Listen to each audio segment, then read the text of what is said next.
ಆತ್ಮೀಯ H16 news ಅರ್ಥಾತ್ ಸೀತಾರಾಮ್ ನ್ಯೂಸದ ವೀಕ್ಷಕರೇ, ನಾನು ನಿಮ್ಮವ ಎಂ ಆಯುಧ ಮಲ್ಲಪ್ಪ ಜೊತೆ ಅವರು. ತಾವು ಈಗ ಸುದ್ದಿಗಳ ಲೋಕಕ್ಕೆ ಎಂಟ್ರಿ ಹೊಡಿತಾ ಇದ್ದೀರಿ. ಈ ಸುದ್ದಿಗಳನ್ನು ಪ್ರತಿಯೊಂದು ನೋಡೋ ಜೊತೆಗೆ ನಿಮ್ಮ ಅಭಿಪ್ರಾಯಗಳನ್ನು ಹಂಚ್ತಾ ಇರಿ. ಯಾಕಂದರೆ ಈ ಸುದ್ದಿಗಳು ನಿಮಗಾಗಿ, ನಿಮ್ಮ ಬದುಕಿಗಾಗಿ, ನಿಮ್ಮ ವೈಚಾರಿಕೆಗಾಗಿ, ನಿಮ್ಮ ತಿಳುವಳಿಕೆಗಾಗಿಯೂ ನಿಮಗೂ ಗೊತ್ತು. ಜೊತೆಗೆ ನಮಗೂ ನಿಮ್ಮೊಂದಿಗೆ ಇದೊಂದು ಮಾತಾಡುವಂಥ ಜೊತೆಗೆ ಸುದ್ದಿಗಳನ್ನು ಬಿಡುವಂಥ ಕೆಲಸ. ಈ ಕೆಲಸದಲ್ಲಿ ನಾವು ನಿಮ್ಮೊಂದಿಗಿದ್ದೀವಿ ಅಂತ ಹೇಳ್ತಾ ನೋಡ್ತಾ ಇರಿ ಸುದ್ದಿಗಳನ್ನು. ಒಳ ಮೀಸಲಾತಿ ಏನು ಜಾರಿ ಆಯಿತು, ಆ ಜಾರಿ ಆಗಬೇಕಾದ್ರೆ ಬಹಳ ನೋವಿನ ಹೋರಾಟ ಮತ್ತು ಚರಿತ್ರಾರ್ಹವಾದಂಥ ಹೋರಾಟ. ಕರ್ನಾಟಕ ರಾಜ್ಯದಲ್ಲಿರುವಂಥ ಮಾದಿಗ ಸಮುದಾಯದ ಸಾವಿರಾರು ಹೋರಾಟಗಾರರ ಬದುಕು ಬೀದಿ ಪಾಲಾಗಿದೆ.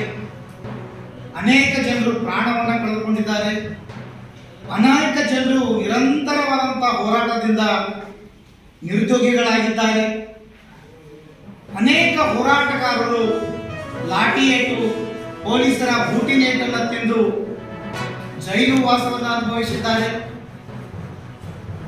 ಇದು ಎಲ್ಲರ ಫಲವಾಗಿ ಮತ್ತೆ ನಮ್ಮ ರಾಷ್ಟ್ರೀಯ ನಾಯಕರು ಆಗಿರುವಂಥ ಮಂದಕೃಷ್ಣ ಅಣ್ಣ ಮಾದಿಗನವರ, ನಾವು CPM ಪಕ್ಷವಾಗಿ ಆ ವಿಚಾರದಲ್ಲಿ ಒಂದನ್ನು ಬಯಸುವುದೇನೆಂದರೆ SIT ತನಿಖೆಯನ್ನು ಅದರ ಪಾಡಿಗೆ ಅದು ಸಮಗ್ರವಾಗಿ ತನಿಖೆಯನ್ನು ಮಾಡಲಿಕ್ಕೆ ಅವಕಾಶ ಮಾಡಿಕೊಡಬೇಕು. ಅದರ ಮೇಲೆ ಒತ್ತಡ ಇರತಕ್ಕಂಥ, ದಬಾವಣೆ ಮಾಡ್ತಕ್ಕಂಥ ಯಾವುದೇ ಕೆಲಸಗಳನ್ನು ಯಾರೂ ಮಾಡಬಾರದು. ಜೊತೆಗೆ ಈಗ ರಾಜ್ಯ ಸರ್ಕಾರ ಅಲ್ಲಿ ಉತ್ಖನನ ಮಾಡ್ತಕ್ಕಂಥ ಕೆಲಸಗಳಿಗೆ ಒಂದು ವಿರಾಮವನ್ನು ಕೊಟ್ಟಿದೆ. SIT ತನಿಖೆಯನ್ನು ಅದನ್ನು ನಿಲ್ಲಿಸಿದೆ. ಫೊರೆನ್ಸಿಕ್ ರಿಪೋರ್ಟ್ಗಳು ಬರುವವರೆಗೂ ಕಾಯ್ದುಕೊಂಡು ತೀರ್ಮಾನ ಮಾಡುವುದರಲ್ಲಿ ಬಂದಿದೆ. ನಾವು ಒತ್ತಾಯ ಮಾಡೋದೇನಂತಂದರೆ SIT ತನಿಖೆಯ ವ್ಯಾಪ್ತಿ ವಿಶಾಲವಾಗಿ ಇರಬೇಕು ಅಂತೇಳಿ ಅದರ ಟರ್ಮ್ಸ್ ಆಫ್ ರೆಫರೆನ್ಸನ್ನು ಕೊಡಲಾಗಿದೆ. ಹಾಗಿರುವಾಗ ಕೇವಲ ಉತ್ಖನನ ಮಾಡುವಂಥ ಪ್ರಶ್ನೆಗಳಿಗೆ ಮಾತ್ರ ಸೀಮಿತವಾದ ರೀತಿಯಲ್ಲಿ SIT ತನಿಖೆಯನ್ನು ಈಗ ನಿಲ್ಲಿಸಿರೋದು ಸರಿಯಲ್ಲ. ಅದನ್ನು ಮುಂದುವರಿಸಬೇಕು. ಮತ್ತು ಈಗಾಗಲೇ SIT ಕೂಡ ಸ್ಪಷ್ಟವಾಗಿ ಹೋರಾಟಗಳಿಂದ ಇವತ್ತೊಂದು ರಾಜ್ಯದ ಮುಖ್ಯಮಂತ್ರಿಗಳು ಒಂದು ನಾಗಮೋಹನ್ ದಾಸ ವರದಿ ಪ್ರಕಾರ ಎಡಗೈ ಸಮುದಾಯಕ್ಕೆ 6 ಮತ್ತು ಬಲಗೈಗೆ 6 ಮತ್ತು ಉಳಿದ 59 ಜಾತಿಗಳಿಗೆ 5 ಅಂತೇಳಿ 17% ಎಲ್ಲರಿಗೂ ಸಮಾವೇಶ. ಅದಕ್ಕೆ ಇಡೀ ಕರ್ನಾಟಕ ರಾಜ್ಯದ ಮಾದಿಗರ ಒಕ್ಕೂಟ ಸಮನ್ವಯ ಸಮಿತಿ ಕರ್ನಾಟಕ ರಾಜ್ಯದ ಮುಖ್ಯಮಂತ್ರಿಗೆ ಕೃತಜ್ಞತೆ ಸಲ್ಲಿಸ್ತಾ ಇದ್ದೇವೆ. ಸುಮಾರು 30 ವರ್ಷಗಳಿಂದ ಅನೇಕ ಹೋರಾಟಗಳ ಮತ್ತು ಈಗಾಗಲೇ ಗುಲ್ಬರ್ಗ ಜಿಲ್ಲೆ ಅನೇಕ ಬತ್ತಲೆ ಮೆರವಣಿಗೆಗಳು, ಬೆಂಗಳೂರು ಚಲೋ, ಹುಬ್ಬಳ್ಳಿ ಚಲೋ, ಅನೇಕ ಹೋರಾಟಕ್ಕೆ ಎಲ್ಲ ಸಮುದಾಯದರು ಈ ಮಾದಿಗರ ಬಗ್ಗೆ ಅನುಕಂಪ ತೋರಿಸಿ ಎಲ್ಲ ಪ್ರತಿಭಟನೆಗೆ ಸಹಕಾರ ಕೊಟ್ಟಿದ್ದಾರೆ. ಈ ಜಿಲ್ಲೆಯಲ್ಲಿರುವಂಥ 9 ತಾಲೂಕುಗಳಲ್ಲಿ ಎಲ್ಲ ತಮ್ಮ ವಿತೌಟ್ ಯಾವುದೇ ಜಾತಿನೊಳಗೆ ಅನೇಕ ಸ್ವರ್ಣಿಸುವುದಕ್ಕೆ ನಮಗೆ ಈ ಹೋರಾಟಕ್ಕೆ ಬೆಂಬಲ ತೋರಿಸ್ಯಾರ. ಮೇಲಾಗಿ ಎಲ್ಲ ಪತ್ರಿಕೆದವರು ಈ ಸಮುದಾಯದ ಬಗ್ಗೆ ಕಳ್ಕಳಿಟ್ಟು ಇವ್ರ ಬಗ್ಗೆ ಅನೇಕ ಪತ್ರಿಕೆಗಳಲ್ಲಿ ಬರೆದು ಇವರಿಗೆ ಅನ್ಯಾಯ ಆಗ್ಯದ, 30-40 ಇವ್ರ ಹೋರಾಟಗಳಿಗೆ ಅನ್ಯಾಯ ಆಗ್ಯದ, ಇದು ನ್ಯಾಯ ಸರಿಪಡಿಸ್ಬೇಕಂತೇಳಿ ಆವಾಗ SM ಕೃಷ್ಣ ಸರ್ಕಾರನಾಗ ಸದಾಶಿವ ಆಯೋಗ ಕಮಿಷನ್ ಮಾಡಿದ್ರು.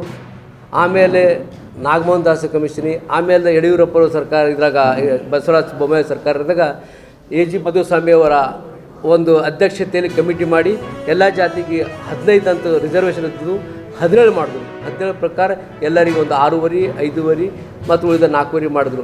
ಅದು ಆದಮೇಲೆ ಸರ್ಕಾರ ವ್ಯವಸ್ಥೆ ಬಿದ್ದ ಮೇಲೆ ಮತ್ತು ಕಾಂಗ್ರೆಸ್ ಸರ್ಕಾರ ಬಂದಾಗ 5 ಗ್ಯಾರಂಟಿ ಆದ ನಂತರ 6ನೇ ಗ್ಯಾರಂಟಿ ಒಳ ಮೀಸಲಾತಿ ನನ್ನ ಗ್ಯಾರಂಟಿ ಅಂತ ಹೇಳಿದಂಥ ಹೆಗ್ಗಳಿಕೆ ಆದ ಸುಮಾರು 16 ಒಂದು ವಿಶಿಷ್ಟವಾಗಿರ್ತಕ್ಕಂಥ ಸಾಂಸ್ಕೃತಿಕ ಲೋಕಕ್ಕೆ ಕೊಡುಗೆಯಾಗಿ ಅನೇಕ ಕೃತಿಗಳನ್ನು ನೀಡಿದ್ದಾರೆ. ಸಂಶೋಧನಾತ್ಮಕವಾಗಿ ಹಳೆಗನ್ನಡದ ಶಾಸನಗಳನ್ನು ಓದುವುದರ ಮುಖಾಂತರವಾಗಿ ಸಂಶೋಧನಾ ಒಂದು ಲೋಕದಲ್ಲಿ ವಿಭಿನ್ನವಾಗಿರ್ತಕ್ಕಂಥ ತಮ್ಮದೇ ಆಗಿರ್ತಕ್ಕಂಥ ಛಾಪನ್ನು ಒತ್ತಿರ್ತಕ್ಕಂಥ ನಮ್ಮ ಮಹೋಪಾಧ್ಯಾಯ ಶ್ರೀ ಅರ್ಜುನಾಚಾರ್ಯ ತೆಂಗ್ಳಿಕರವರು ಇಲ್ಲಿವರೆಗೂ ಕೂಡ ಬಹುಶಃ ಅವರೇನು ಅಜ್ಞಾತವಾಗಿ ಉಳಿದಿದ್ರೇನು. ಈಗ 37 ವರ್ಷಗಳ ನಂತರವಾಗಿ ಅವರೆಲ್ಲ ಸಮಗ್ರ ಸಂಪುಟ ಸಾಹಿತ್ಯ ಗ್ರಂಥಗಳನ್ನು ಕ್ರೋಢೀಕರಣ ಮಾಡಿ ಒಂದು ಸಂಪುಟವನ್ನು ತರ್ತಾ ಇದ್ದೀವಿ. ಈಗ ಅದು ಗ್ರಂಥ ಲೋಕಾರ್ಪಣೆ ಮತ್ತು ಅವರ ಬದುಕು ಬರಹ ಅನ್ನತಕ್ಕಂಥ ವೈಶಿಷ್ಟ್ಯಪೂರ್ಣ ಅನೇಕ ವಿದ್ವತ್ಪೂರ್ಣ ಒಂದು ಚಿಂತನ ಉಪನ್ಯಾಸಗಳ ಮುಖಾಂತರವಾಗಿ ಆ ವೇದಿಕೆ ಮುಖಾಂತರವಾಗಿ ಅವರನ್ನು ಪರಿಚಯಿಸ್ತಕ್ಕಂಥ ಕಾರ್ಯಕ್ರಮವನ್ನು ಮಾಡ್ತಾ ಇದ್ದೀವಿ. ಇದು ಮಹೋಪಾಧ್ಯಾಯ ಅರ್ಜುನಾಚಾರ್ಯ ಟೆಂಗ್ಳಿಕಾರ್ ಅವರ ಸ್ಮರಣಾರ್ಥ ಸೇವಾ ಸಂಸ್ಥೆ ಮತ್ತು ಉತ್ತರ ಕರ್ನಾಟಕ ಯುವ ಬರಹಗಾರರ ಸಂಶೋಧಕರ ವೇದಿಕೆ ಎರಡರ ಸಹಯೋಗದಲ್ಲಿ ನಡೀತಕ್ಕಂಥ ಕಾರ್ಯಕ್ರಮ 24ನೇ ತಾರೀಕಿನಂದು. ಈ ಕಾರ್ಯಕ್ರಮದಲ್ಲಿ ಹಲವಾರು ಬಹುಶಃ ಧಾರವಾಡ ಯೂನಿವರ್ಸಿಟಿದಿಂದ ನಮ್ಮ KP ಈರಣ್ಣವರು ಬರ್ತಾ ಇದ್ದಾರೆ. ಹಂಪಿ ವಿಶ್ವವಿದ್ಯಾಲಯದಿಂದ ಹಸ್ತಪ್ರತಿಶಾಸ್ತ್ರ ವಿಭಾಗದ ಮುಖ್ಯಸ್ಥರಾಗಿರ್ತಕ್ಕಂಥ ಡಾಕ್ಟರ್ ವೀರೇಶ್ ಬಿಡಿಗರ್ ಸರ್ ಬರ್ತಾರೆ. ಮತ್ತು ಇಲ್ಲಿ ಸ್ಥಳೀಯ ಗುಲ್ಬರ್ಗಾ ವಿಶ್ವವಿದ್ಯಾಲಯದಿಂದ ಕೂಡ ಉಪಕುಲಪತಿಗಳು ಕೂಡ ಆಗಮಿಸಿ ಅದನ್ನು ಉದ್ಘಾಟನೆಗೊಳಿಸಲಿದ್ದಾರೆ. ಹಲವಾರು ವಿದ್ವಾಂಸರು ಕೂಡ ಬಂದು ಉಪನ್ಯಾಸಗಳನ್ನು ನೀಡ್ತಾರೆ ಮತ್ತು ಕವಿ ಕಲಾವಿದರು ನಾಡಿನಾದ್ಯಂತ, ಯಾಕಂತಂದರೆ ಇದು ರಾಜ್ಯ ಮಟ್ಟದ ವಿಚಾರ ಸಂಕಿರಣ ಆಗಿರೋದರಿಂದ ಇಡೀ ರಾಜ್ಯಕ್ಕೆ ಅವರನ್ನು ಪರಿಚಯಿಸುವಂಥ ಸಣ್ಣ ಪ್ರಯತ್ನವನ್ನು ಮಾಡ್ತಾ ಇದ್ದೀವಿ. ಅದಕ್ಕೆ ತಾವೆಲ್ಲರೂ ಕೂಡ ಸಹಕರಿಸಬೇಕು ಅಂತ ತಮ್ಮಲ್ಲಿ ವಿನಂತಿಯನ್ನು ಮಾಡಿಕೊಡ್ತಾರೆ. ಆದ್ಮೇಲೆ ಎಲ್ಲ ಸುದ್ದಿಗಳನ್ನು ನೋಡಿದ್ರಲ್ಲ, ಏನು ಅನಿಸ್ತು ನಿಮಗೆ? ಇದರಲ್ಲೇ ನಿಮ್ಗೆ ಲೈಕ್ ಆಗಿರ್ಬೋದು, ಡಿಸ್ಲೈಕು ಆಗಿರ್ಬೋದು, ಕಾಮೆಂಟ್ ಬೇಡಪ್ಪ ಅಂತೂ ಅನಿಸಿರ್ಬೋದು, ಕಾಮೆಂಟ್ ಮಾಡಬೇಕಪ್ಪ ಅನಿಸ್ಬೋದು, ಶೇರ್ ಮಾಡಬಾರ್ದಪ್ಪ ಅನಿಸಿರ್ಬೋದು, ಅದು ಮಾಡಬೇಕು ಅನಿಸಿರ್ಬೋದು.